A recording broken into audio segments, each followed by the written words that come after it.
Alors, je vous remercie pour l'invitation. Je remercie Cynthia pour l'invitation.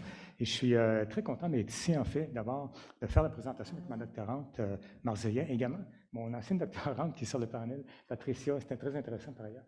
Alors, donc, c'est une belle coïncidence. Donc, merci beaucoup. Et donc, le blanchiment d'argent, excusez-moi, un peu de place.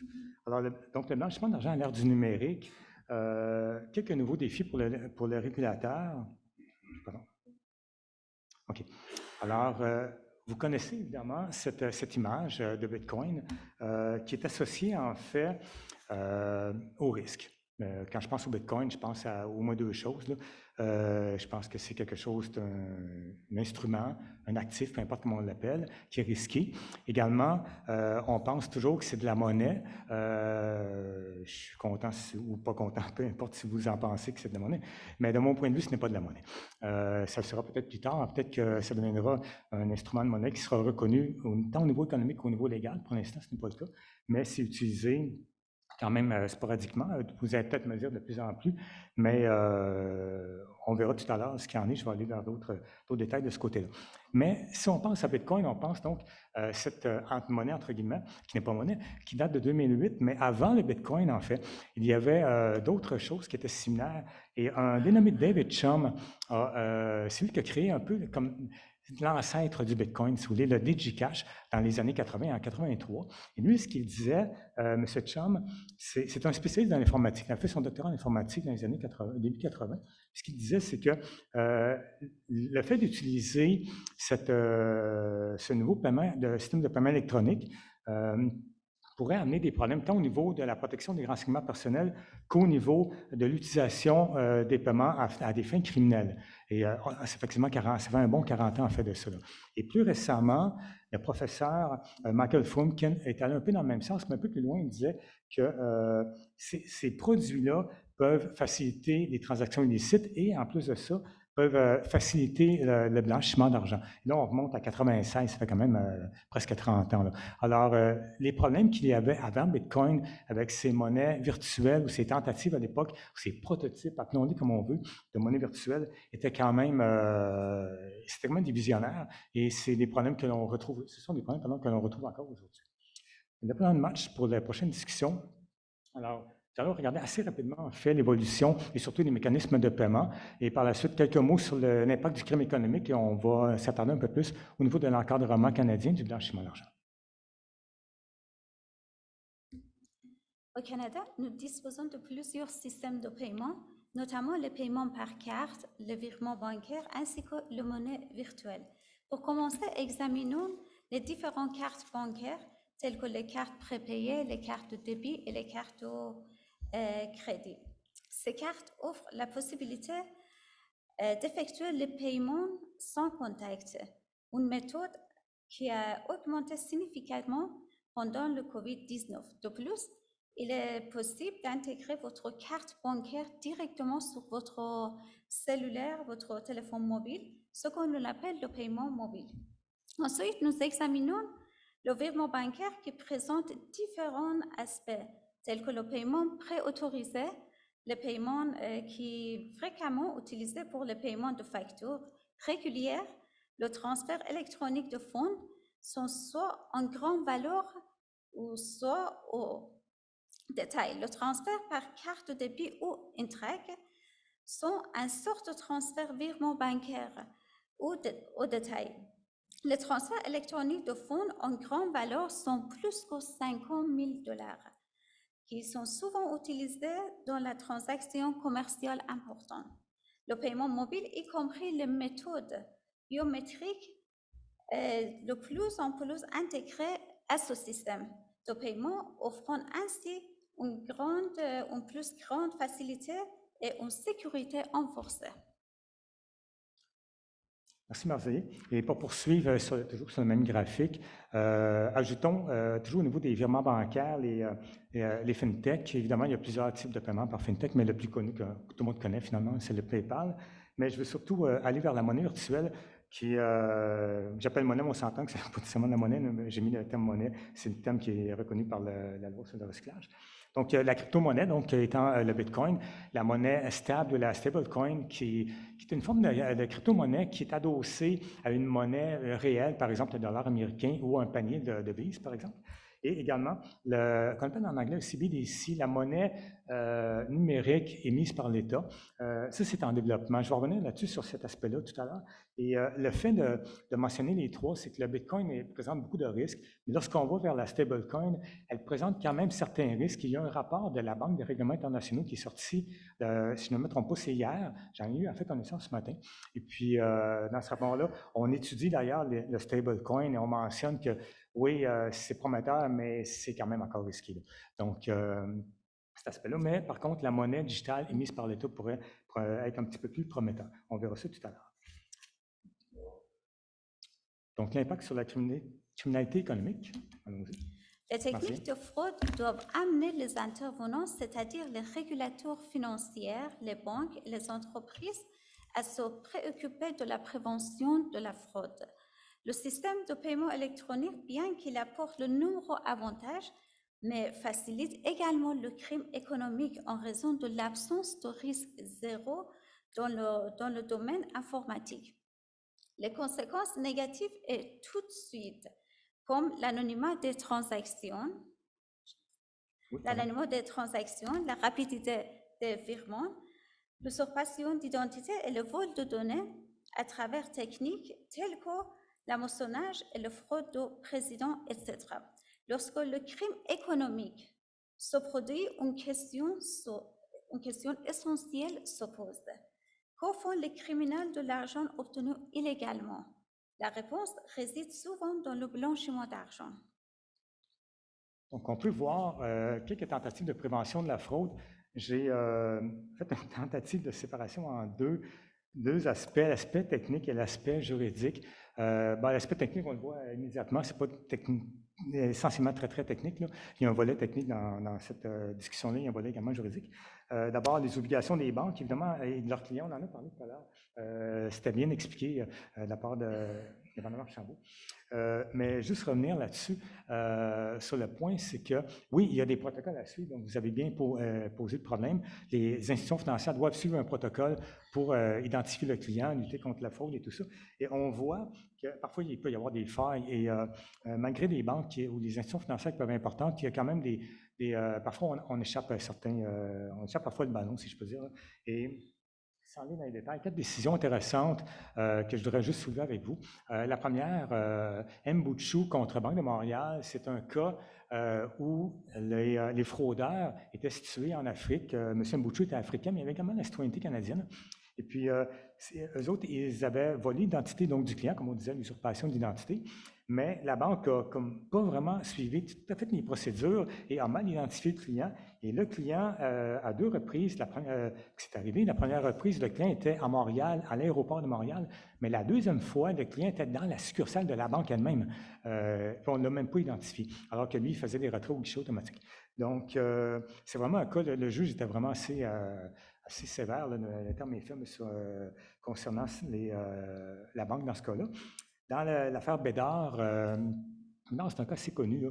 Ce n'est pas une fraude électronique à la base, c'est une fausse traite bancaire qui était déposée, mais c'est que par la suite, on a transmis des virements de fonds, 4 virements de fonds, 2 en Angleterre et 2 en Afrique du Sud, pour l'achat notamment d'une Lamborghini qui devait aller à des fraudeurs qui étaient en Afrique du Sud. Il y avait ça notamment dans l'histoire. Et la banque a donné accès aux fonds et par la suite a mal évalué le problème au niveau des paiements et les transferts de fonds. Ils ont accéléré. Ils ont accepté de transférer les fonds rapidement, ce qui était un gros problème également. Ils ont eu des problèmes. L'affaire Alpha Goma, je vais passer rapidement parce que Maître Lafleur va en parler tout à l'heure. Beaucoup plus amplement et certainement mieux que moi, je pourrais l'expliquer.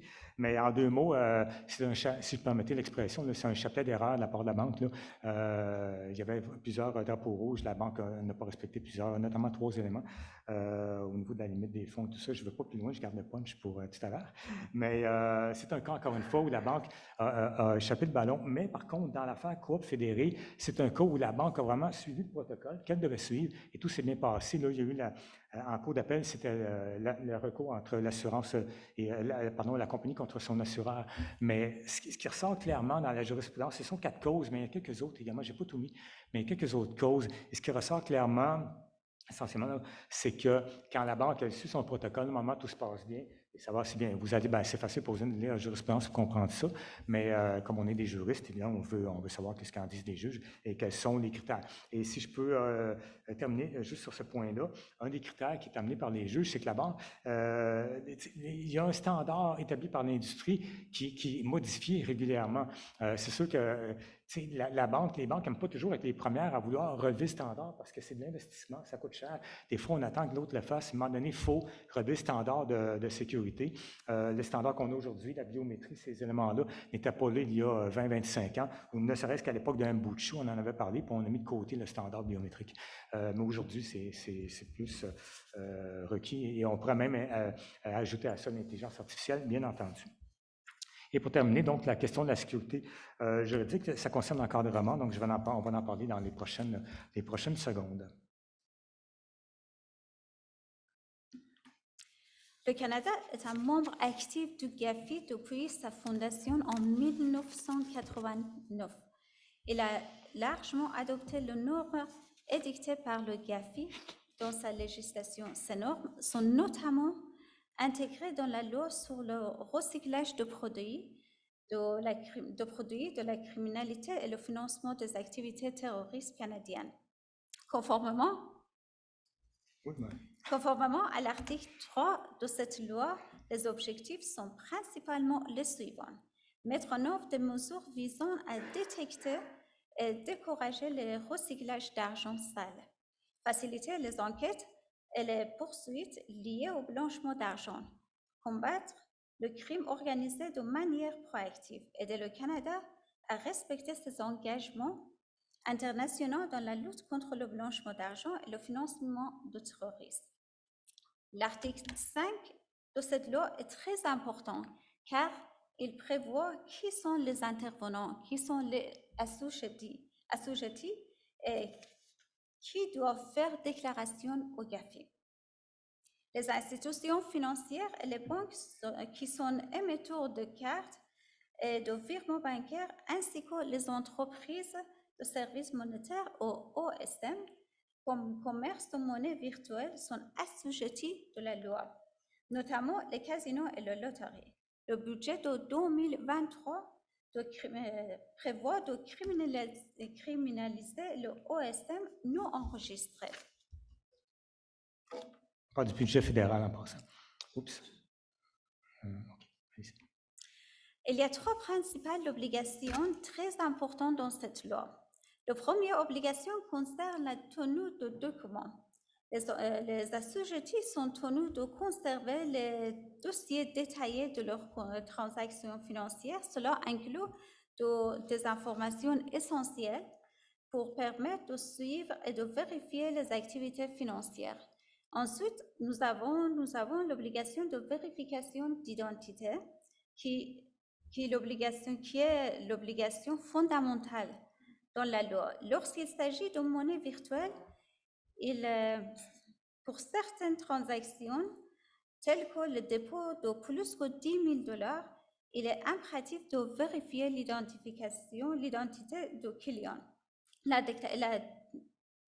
déclaration d'opération est une autre obligation essentielle. Il peut y avoir parfois des erreurs, c'est rare que ça arrive, heureusement que ça n'arrive pas souvent, mais des erreurs lorsqu'on pense qu'un client ou un membre, selon le cas, comme on l'appelle, va avoir fait ou on le suspecte de faire du blanchiment d'argent alors que ce n'est pas le cas. Il n'y a pas tellement de cas, mais il y a 2 décisions que je les ai laissées pour, si vous voulez les consulter éventuellement. L'affaire Sébastien ainsi que l'affaire pour Chaffee, ce sont 2 causes où il y a eu des erreurs de la part de la banque dans ces 2 cas-là. Prochaine diapo. Donc, j'ai plusieurs éléments là-dedans concernant les défis. En fait, il y avait toute une liste d'épiceries que j'aurais pu mettre, mais je voulais me concentrer sur les principaux éléments qui sont au tableau. Alors, d'abord, les ESM, on en a un peu parlé tout à l'heure, donc évidemment, c'est très important, mais de plus en plus, on tente d'élargir l'article 5, en fait, pour couvrir le plus amplement possible ces entreprises-là, notamment les mandataires de ESM, on va vers là dans le budget fédéral de 2023. En passant, on va de ce côté-là. Et les systèmes de paiement, deuxième point, les systèmes de paiement, c'est pas rien, c'est que lorsqu'il y a du blanchiment d'argent, il y a l'argent se transporte, l'argent est transféré d'une place à l'autre. C'est le nerf de la guerre, là, de transférer l'argent. Le truc, le fraudeur, le bandit, la crapule, comme on l'appelle, le blanchisseur, ce qu'il veut faire, lui, c'est rentrer l'argent dans le compte de banque, puis dans la banque. Puis la banque, c'est comme une ligne de défense, un peu comme au football. Là, il y a la ligne de défense, puis il y a le joueur qui essaie de passer au travers. C'est un peu la même affaire. Donc, quand le joueur passe au travers de la ligne de défense, il peut faire un grand bout de chemin, puis il peut se ramasser de l'autre côté des buts, parce que le pire est comme derrière lui. Puis c'est un peu la même chose avec le blanchiment. Quand on a passé au travers, puis on a réussi à mettre l'argent dans les banques, là, par la suite, envoyer l'argent, c'est quelque chose qui peut-être pas si facile, vous allez me dire, mais il y a quand même une possibilité qui s'offre. Et dans l'affaire, notamment de Bédard, c'est ça qui est arrivé. Lorsque l'argent était dans le compte, oups, il est parti rapidement en Afrique du Sud ainsi qu'en Angleterre. Donc ça, les systèmes de paiement, les transferts, surtout des grandes valeurs qui passent par les réseaux SWIFT, ce sont des paiements qui sont très rapides. Premièrement, ils sont très, très rapides, ils sont également très nombreux. Juste pour vous donner une idée, c'est difficile peut-être de quantifier tout ça, juste au Canada. Juste au Canada, il y a un an ou deux environ, je pense que c'est en 2021-2022, les transferts de fonds qui étaient canadiens, c'était environ 200 milliards de dollars. Vous avez bien compris, là, 200 milliards de dollars. Ça, c'est juste au Canada. Puis le Canada, c'est rien par rapport aux États-Unis ou l'Union européenne ou même la Chine. Là.